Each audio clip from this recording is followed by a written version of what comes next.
9월 20일 새벽 예배를 하나님께 드리겠습니다. 다 같이 기도하시겠습니다. 하나님 감사합니다. 오늘도 이렇게 좋은 날 허락하시고 저희들이 여러 가지 상황 가운데서도 이렇게 평안한 장막과 또 우리의 모든 필요들이 부족하지 않게 항상 채워주시고 그런 삶을 영위할 수 있도록 인도하심을 너무나 감사합니다. 주님께서 당신의 생명으로 산 이 하루하루를 정말 보람되게 살기 원합니다. 그런 오늘 하루에 다짐이 되는 시간이 될 수 있도록 도와주시고 항상 저희들 내가 분명히 하나님의 자녀로서 무엇을 할 수 있는지를 고민하는 하루 될 수 있도록 도와주시옵소서. 그래서 오늘 하루를 맺을 때에는 꼭 하나님께 자랑하며 하나님께 칭찬받는 저희들 될 수 있도록 오늘 하루도 인도하여 주시고 말씀으로 덧입혀 주시옵소서. 감사합니다. 예수님의 이름으로 기도드립니다. 아멘. 우리 찬송가 321장 날 대속하신 예수께 찬양하시겠습니다. 찬송가 321장입니다.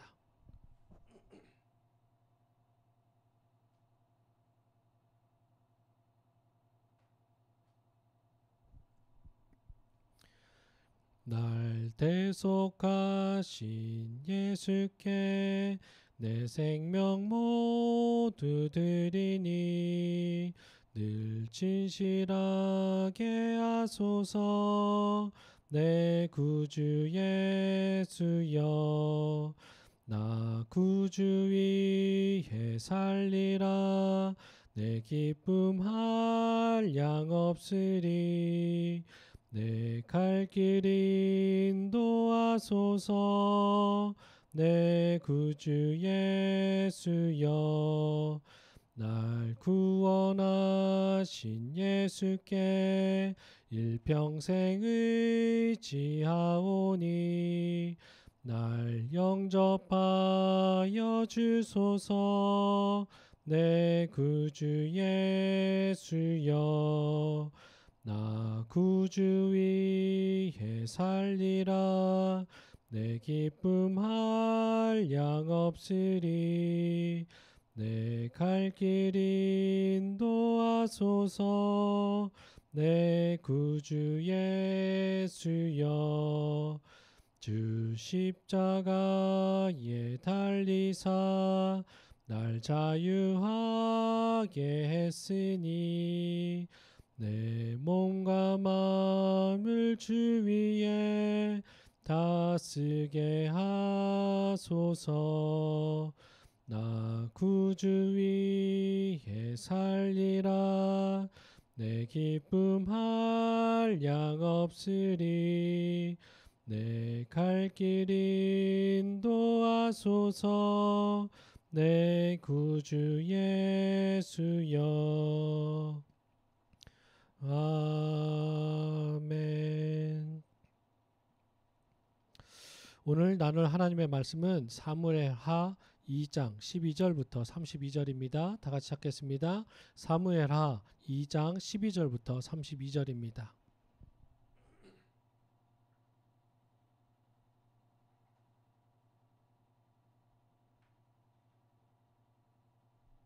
사무엘하 2장 12절부터 32절 다 찾으셨으면 우리 다 같이 합독하시겠습니다.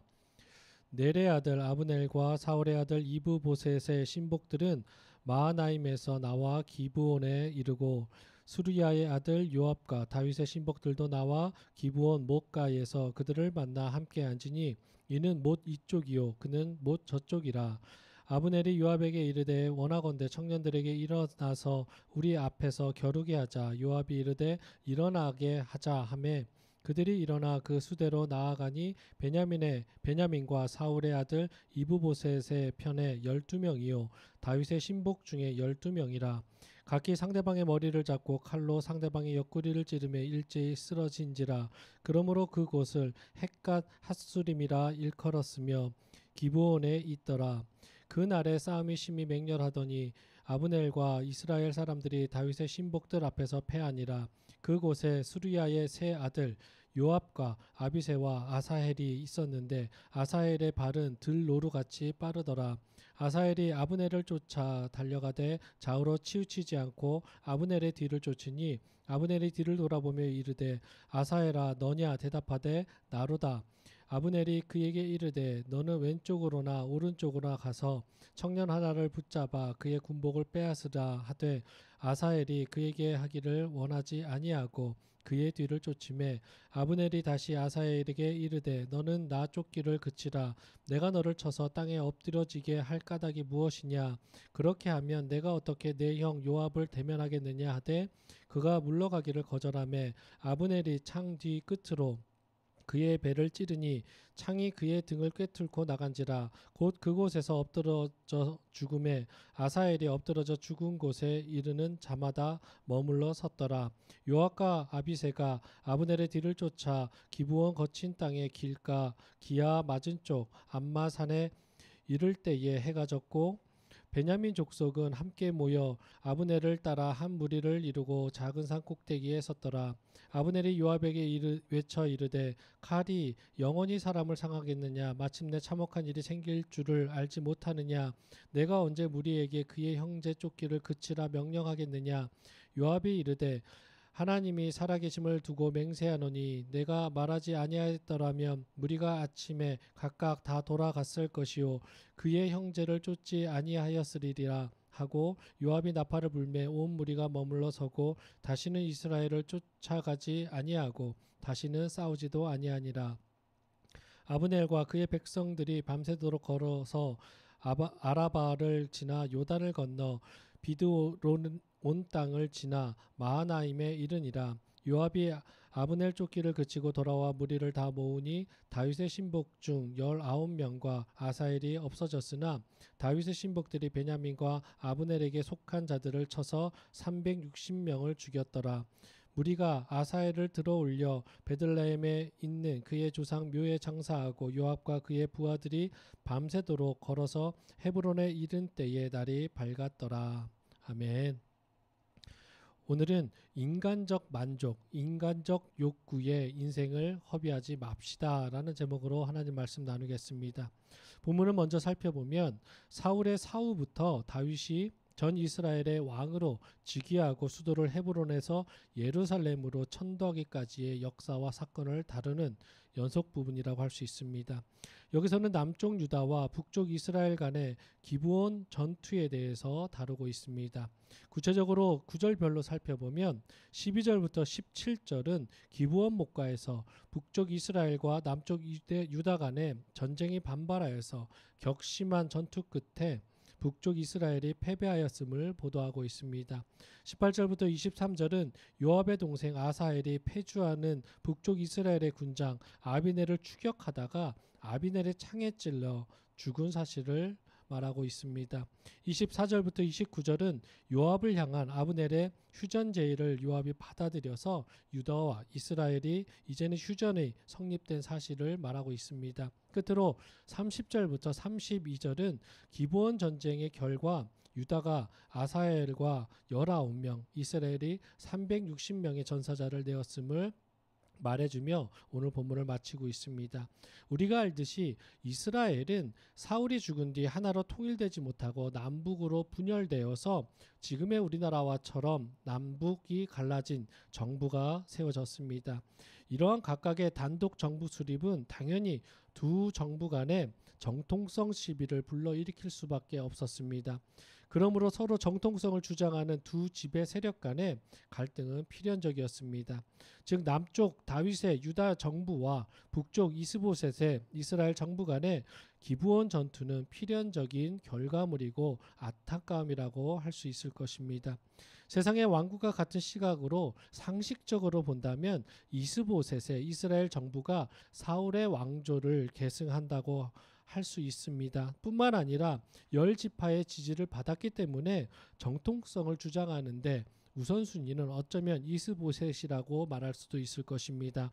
그러나 하나님은 분명하게 다윗이 이스라엘의 왕이 오를 것이라고 그럼에도 말씀하시고 약속하셨습니다. 또 이스보셋이 왕위에 오른 것은 아비넬이 데리고 가서라고 말하면서 왕으로 세웠기 때문일 뿐 하나님의 승인을 받은 일이 없었습니다. 말하자면 이스보셋은 이 세상의 왕위 계승에 준한 왕인 된 것이었뿐이었습니다. 즉 하나님의 기름 부음을 받지 못한 이스보셋은 신정 국가인 이스라엘에서 정통성을 사실을 주장할 수 없었습니다.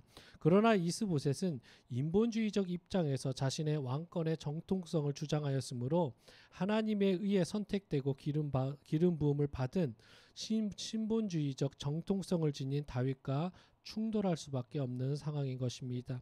하지만 전쟁의 결과는 신본주의적 정통성을 지닌 다윗의 남쪽이 유다가 승리로 끝나고 말았던 결과가 나옵니다. 이는 다윗이 하나님이 택하신 정통성을 지닌 신정 왕국의 왕임을 입증하는 결과라고 할 수 있습니다. 결국 이 전쟁 이후 남쪽의 다윗 정부는 점점 강해진 반면 북쪽 이스라엘의 이스보셋 정부는 점점 쇠약해지는 것은 물론 내분에 휩쓸려서 정부 수립 2년 만에 다윗에 의해서 흡수 통일되고 말았던 것입니다. 오늘은 이런 흡수 통일된 것까지의 내용으로 본문을 마치고 있습니다. 오늘 본문 중에는 14절이 주는 교훈을 우리가 한번 나누길 원합니다. 14절 우리 한 목소리로 같이 읽습니다. 아브넬이 요압에게 이르되 원하건대 청년들에게 일어나서 우리 앞에서 겨루게 하자. 요압이 이르되 일어나게 하자 하매.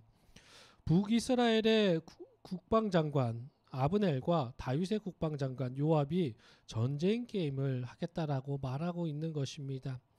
여기서 청년은 말 그대로 20세를 넘긴 젊은이들을 가리킵니다. 왜냐하면 당시 이스라엘의 징집 연령은 20세 이상으로 규정됐다고 민수기에서 말하고 있기 때문입니다. 또 여기서 일어나게 하자라는 말은 양쪽 군대에서 대표를 뽑아 싸우게 하여서 많이 살아남는 쪽이 승리자가 되게 하는 한마디로 요즘 말로 말하면 전쟁 게임을 하자는 의미입니다. 이에 아브넬과 요압은 혈기왕성한 용사들을 대표로 내보냈고 두 군장은 그런 이 전쟁 게임을 통해서 비열하게도 전쟁의 무서움을 모르는 혈기왕성한 젊은이들을 통해 내심 자신들의 승리를 자신들의 목적을 이루려 했던 것입니다. 이들 두 군장처럼 자신의 욕구와 만족을 위해서 사는 이들이 현대에서도 쉽게 찾아볼 수 있습니다. 그들은 모든 일을 오직 자기의 만족과 자기의 욕구를 채우기 위해서 자기의 흥미를 위해서 합니다. 그러다 그런 흥미와 재미와 만족이 떨어지고 포기하게 되면 불성실하게 행하여 여러 사람의 시간과 희망과 소망을 또한 물질들을 소비하고 허비하게 만듭니다. 더 나아가 시편 35편에 보면 장난 삼아 남에게 손해와 해를 입히는 이들이 있다고 말합니다. 잠언 21장에도 보면 악인의 마음은 남의 재앙을 원하나니 그 이웃도 그 앞에서 은혜를 입지 못한다라고 말하고 있습니다. 또 사사기에 보면 그 발은 행악하기에 빠르고 무죄한 죄를 흘리기에 신속하다고 말하고 있습니다. 아브넬과 요압은 자신들의 욕구와 만족을 위해서 고귀한 생명들을 자신을 대신해서 내모은 것입니다. 미련한 자는 죄를 심상히 여긴다고 하였습니다. 또 이러한 자들은 횃불을 던지며 활을 쏘아서 사람을 죽이는 미친 사람이라고 잠언에서 표현했습니다. 사랑하는 성도 여러분, 우리는 이와 같은 악을 그 모양이라도 흉내내서는 안 될 것입니다. 세상 사람들은 자기의 욕구와 만족을 위해서라면 타인의 희생과 타인의 손해와 타인의 여러 가지의 상황들은 고려하지 않고 살지만 성도된 우리들은 주님이 주신 사명대로 타인까지도 사랑으로 돌보고 또 그것이 바로 주님이 주신 사명이라는 것을 깨닫고 놓지 말아야 될 것입니다. 또 그 사명 행함을 큰 낙으로 삼을 수 있어야 바로 하나님의 자녀이고 주님의 제자이고 또 하나님의 백성이라는 것을 명심하십시오. 인생의 욕구와 욕망에만 충실한 자들은 그 가정도 파괴해야 할 것이며 또 사업도 파괴될 것이며 본인들만 파괴되는 것이 아니라 그가 속한 곳의 주변도 악하게 만들고 파괴할 수 있다라는 위험성이 굉장히 크다라는 것을 명심하십시오. 성도 여러분, 우리의 생명과 삶은 그리스도의 피로 하나님께서 사신 것입니다. 그러므로 모든 일을 진중하게 생각하고 행해야 될 것입니다. 인생을 장난처럼 산 사람은 하나님이 그의 가치를 장난처럼 여겨 헛것이 되게 하실 것이라고 욥기에서 강하게 말씀하셨다라는 것을 우리는 명심하십시오. 꼭 우리의 인생을 우리의 인간적인 욕구와 욕망을 버리고 오직 하나님께서 주신 사명대로 사시는 여러분 되시기를 간구드리겠습니다. 빌립보서 4장 8절입니다. 제가 읽습니다. 끝으로 형제들아 무엇에든지 참되며 무엇에든지 경건하며 무엇에든지 옳으며 무엇에든지 정결하며 무엇에든지 사랑받을 만하며 무엇에든지 칭찬받을 만하며 무슨 덕이 있든지 무슨 기림이 있든지 이것들을 생각하라. 아멘.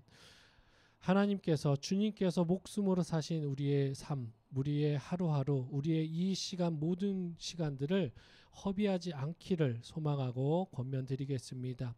우리의 인생은 주님께서 사신 거룩한 날입니다. 경건한 날입니다. 정직해야만 하는 날입니다. 성실해야만 하는 날이라는 것을 명심하시고 오늘 하루도 주님께서 여러분에게 허락하신 그 귀한 하루를 정말 하나님께서 원하시는 대로 세상의 만족을 위해서 사는 것이 아니라 하나님의 만족을 위해서 하나님의 영광을 위해서 사시는 귀한 성도 되시기를 우리 말씀 중심 교회 성도 되시기를 예수 그리스도의 이름으로 축원드리겠습니다. 다 같이 기도하시겠습니다. 하나님 감사합니다. 하나님 이 세상은 나만 잘 되면 되고 나만 이득을 취하면 되고 나만 기쁘면 되고 나만 행복하면 되고 나만 평안하면 된다라는 하나님 이기주의가 극심하고 또 그것이 개인주의라고 포장되어 하나님 살아갈 때가 너무나 많습니다. 그런 흐름과 문화가 판을 치는 삶을 우리가 살고 있음을 고백합니다.